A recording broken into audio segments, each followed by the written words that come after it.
À 6h13, nous ouvrons le kiosque d'Europe 1. Thomas Soto. Le kiosque d'Europe 1 et ses plumes, Marion Calais pour les régions, Jean-Philippe Ballas pour la presse internationale, Axel de Tarlet pour la une de l'Écho, Eva Rock devant la télé. Bonjour à tous. Bonjour Thomas.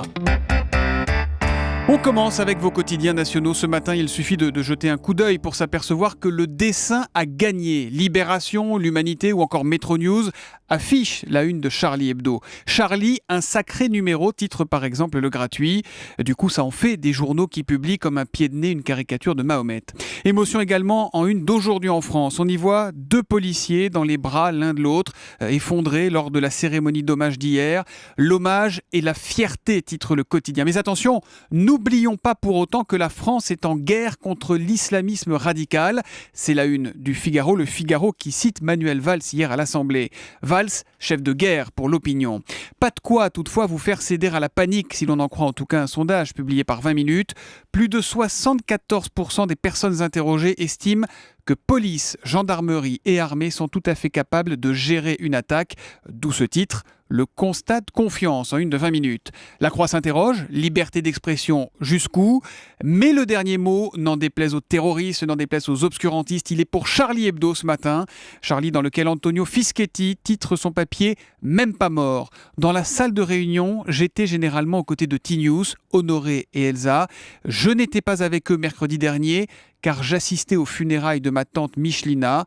Avoir la vie sauve grâce à un enterrement, il y en a un que ça aurait fait plier de rire, c'est T-News.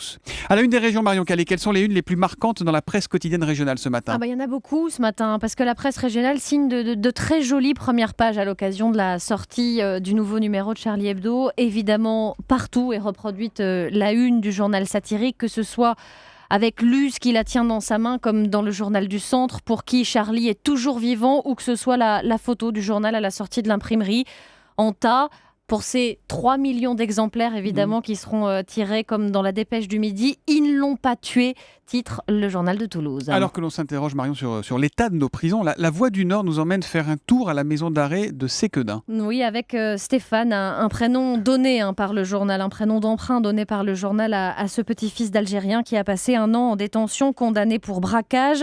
Lui, l'athée, dit avoir tout de suite choisi le régime sans porc. Avec ma tête d'arabe, dit-il, si j'en avais mangé, j'aurais eu des problèmes. Pas par conviction religieuse, donc. Pas du tout, absolument pas. C'est par peur, c'est pour faire finalement profil bas. C'est ce qu'il raconte, cet ancien détenu, d'expliquer que l'islam est la religion majoritaire en prison. Lui fait donc profil bas, il observe, constatant que les candidats au djihad affichent souvent le même profil. Ils n'y connaissent rien à la religion, mais pour avoir les faveurs des gros caïds, ils deviennent encore plus radicaux. Les barbus, explique-t-il, vont leur laver le cerveau. Souvent, ce sont les personnes qui croient le moins qui s'engagent le plus vite. C'est le récit de cet ancien détenu. Ainsi, en 1 an, dit-il, il affirme avoir vu une dizaine de gars partir, des gars persuadés que le djihad allait leur permettre d'effacer tous leurs péchés, toutes leurs mauvaises actions, qu'elles seraient pardonnées. Stéphane, donc, qui raconte ce récit un peu du pouvoir des barbus en prison, et notamment à la maison d'arrêt de Sequedin. Voilà, plongée édifiante dans cette maison d'arrêt, c'est-à-dire dans la Voix du Nord ce matin. La presse internationale, Jean-Philippe Ballas, ce matin, vous nous parlez d'un courrier mystérieux qu'a reçu un ex-dieu du stade, on va dire. Voilà, il s'appelle Diego Maradona, et le voici qui montre au photographe une lettre signée Fidel Castro. Télescopage improbable entre deux univers, deux personnages, et pourtant Maradona et Castro se connaissent depuis près de 30 ans maintenant et ils s'apprécient.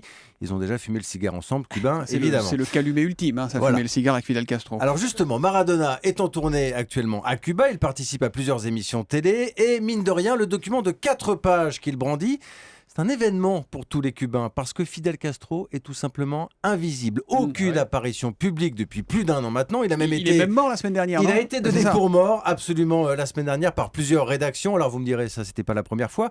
Mais cette lettre apparaît donc comme une sorte de démenti puisqu'elle est datée du 11 janvier 19h25. Vous voyez, c'est précis.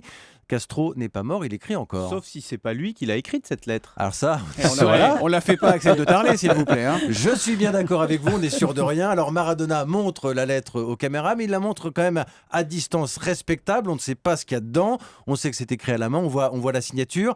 personne n'est en mesure aujourd'hui, encore une fois, de donner une image récente du leader Maximo.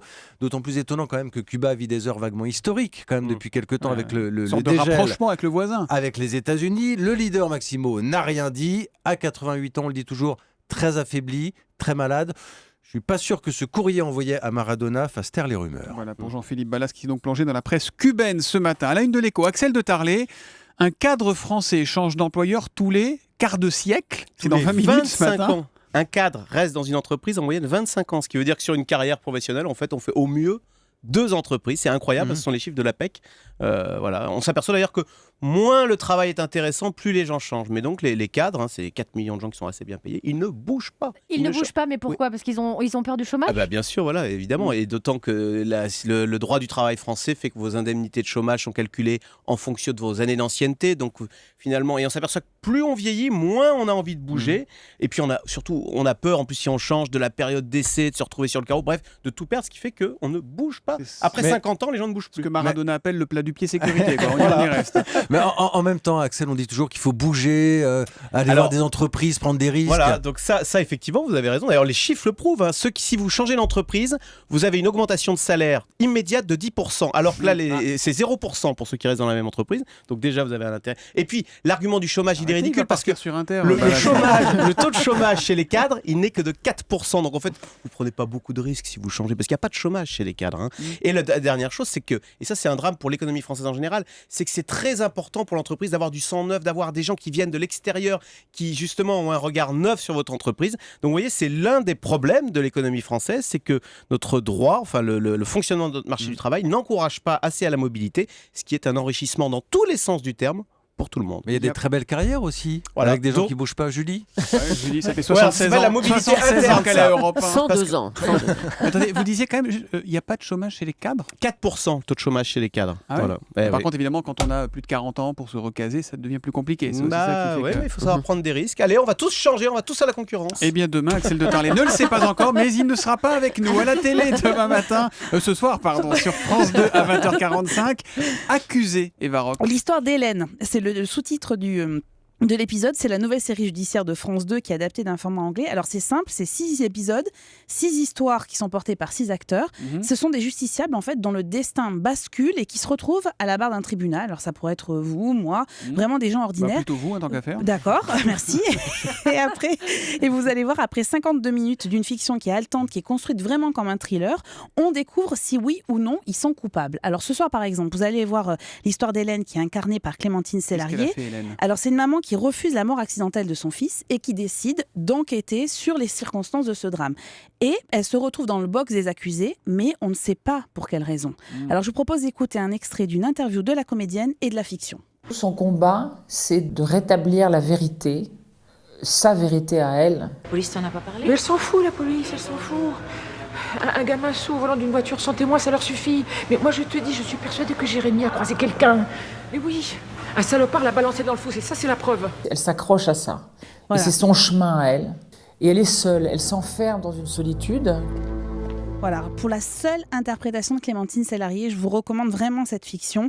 Le teint blafard, elle a les traits tirés, lunettes sur le nez, elle est vraiment magistrale dans la peau de cette mère éplorée. On retient son souffle jusqu'à la dernière seconde parce que c'est bien dans les 5 dernières minutes qu'on comprend pourquoi elle est dans ce tribunal à la barre pourquoi face au... Vous pouvez pas Ah nous le bah dire. non, je peux pas Bah vous oui, le dire, c'est ça. sinon je vais vous tout spoiler Ouais. comme on dit. Spoiler, c'est quoi? Vous avez Spoiler. raconté la fin? C'est raconté la Ah, fin. ça, Danny Cohn-Bendit l'avait fait il y a quelques mois sur un film sur l'espace. Là, je sais plus, il avait raconté. Ça avait rendu les gens furieux. Oui, oui.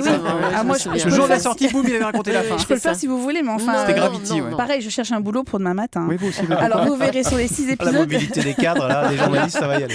Vous verrez sur les 6 épisodes de la série, tous n'ont pas la même intensité, mais alors tous quand même méritent le détour. Voilà, ça s'appelle donc Accusé. C'est ce soir à 20h45 sur France 2. Rideau sur ce kiosque qui disperse, qui ventile, qui atomise ce matin. À demain, les amis.